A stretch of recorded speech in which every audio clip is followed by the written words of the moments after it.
Bismillahirrahmanirrahim. In the name of Allah, who is the most merciful and the most beneficent. Assalamu alaikum 5 class students. I'm your computer teacher and I hope you all will be fine. So students, today we are going to start learning about the generations of computer. Unit number 1, generations of computers. As you all know that in our previous lecture we have learned about the first generation of computer, second generation of computer and third generation of computers, and we have also learned about their features. So today we are going to learn about the fourth generation of computers and the fifth generation of computers. So first of all we are going to move to the fourth generation of computer. The fourth generation of computers were introduced in 1972 and they are still in use. यानी fourth generation computers जो थे ये सबसे पहले 1972 में introduce कराए गए और अभी तक ये कंप्यूटर्स यूज़ किए जा रहे हैं, राइट। यानी अभी जो कंप्यूटर्स लैपटॉप्स या पीसी वगैरह हम लोग यूज़ करते हैं ये फोर्थ जनरेशन कंप्यूटर्स के अंडर आते हैं. They are smaller, energy efficient and more reliable than earlier generations of computers. It means यानी फोर्थ जनरेशन के जो कंप्यूटर थे ये पिछली तमाम जनरेशन्स के मुकाबले में साइज़ में बहुत छोटे थे और एनर्जी एफिशिएंट यानी लाइट का यूज़ जो था ये इनका बहुत अच्छा था. यानी ये बहुत ज़्यादा लाइट यूज़ नहीं करते, कम लाइट यूज़ करते हैं. एंड इनके काम करने की जो एबिलिटी थी यह जिसको आप कह सकते हैं कि इनके काम की जो करेक्शन थी वो पिछली तमाम जनरेशन के कंप्यूटर्स की निस्बत ज़्यादा थी, right.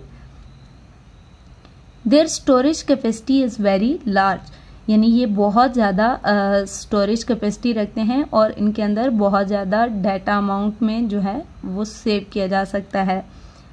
They use the technology of VLSI, which stands for Very Large Scale Integration, और माइक्रोप्रोसेसर जिसको हम बोलते हैं, right.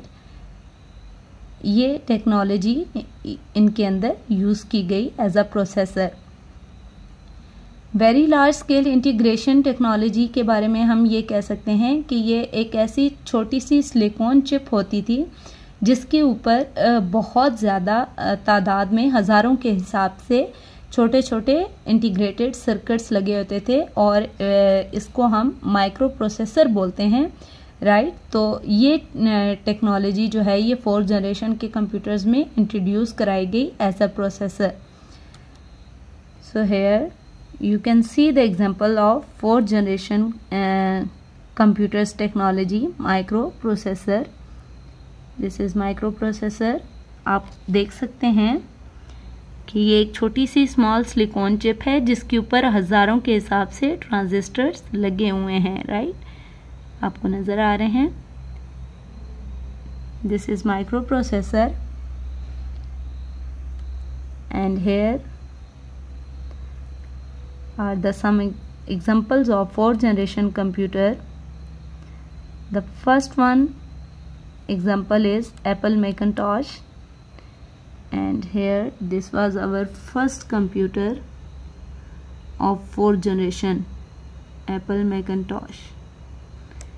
And the next example of fourth generation is IBM PC, which stands for International Business Machine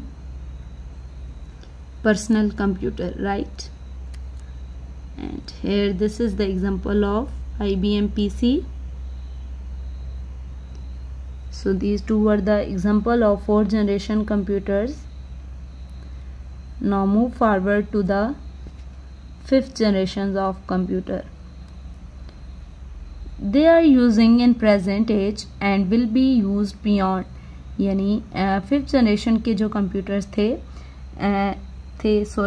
हैं, ये अभी भी present as के अंदर भी यूज़ किए जा रहे हैं और बियॉन्ड इट मीन्स के आगे भी यानी आने वाले टाइम में भी ये यूज़ किए जाएंगे।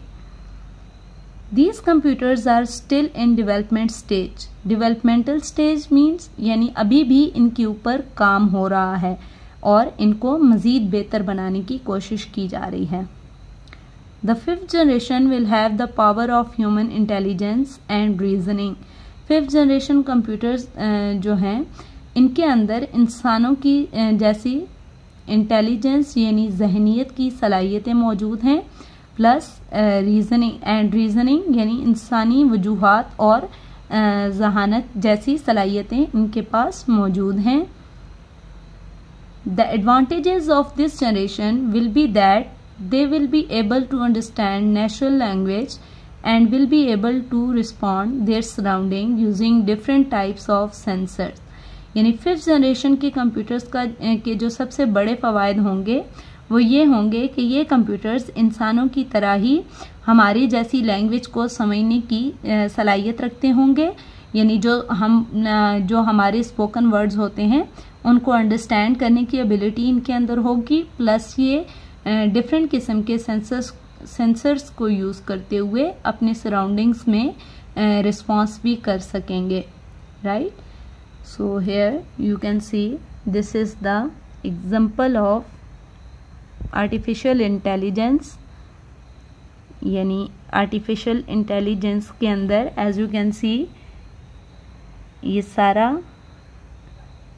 माइंडसेट जो है बनाया गया है, and this is the technology used in fifth generation.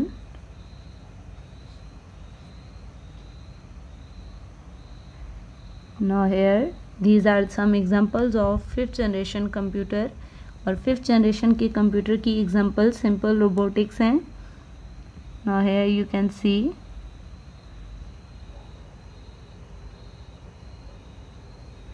ये बिल्कुल इंसानों की तरह ही काम करने की सलाहियत रखते होंगे, प्लस इनका जो सबसे बड़ा एडवांटेज है दैट इज़ कि ये इंसानों की तरह सोच सकते होंगे और इंसानों की तरह ही अपने सराउंडिंग में रिस्पॉन्स भी करेंगे और डिसीजंस लेने की एबिलिटी भी रखते होंगे, right. So these were the today's lesson, the fourth generation and the fifth generation of computers. So 5 class on your books page number 5, here you can see in the practice zone there is an activity for you. Name the computer generation with which each of the given components are feature match, यानी आपने इन दी गई pictures के मुताबिक या इन technologies को सामने रखते हुए आपने यहाँ ब्लैंक्स के अंदर राइट करना है कि ये कौन से जनरेशन के अंदर यूज़ की गई ये technologies, right. So you have to do the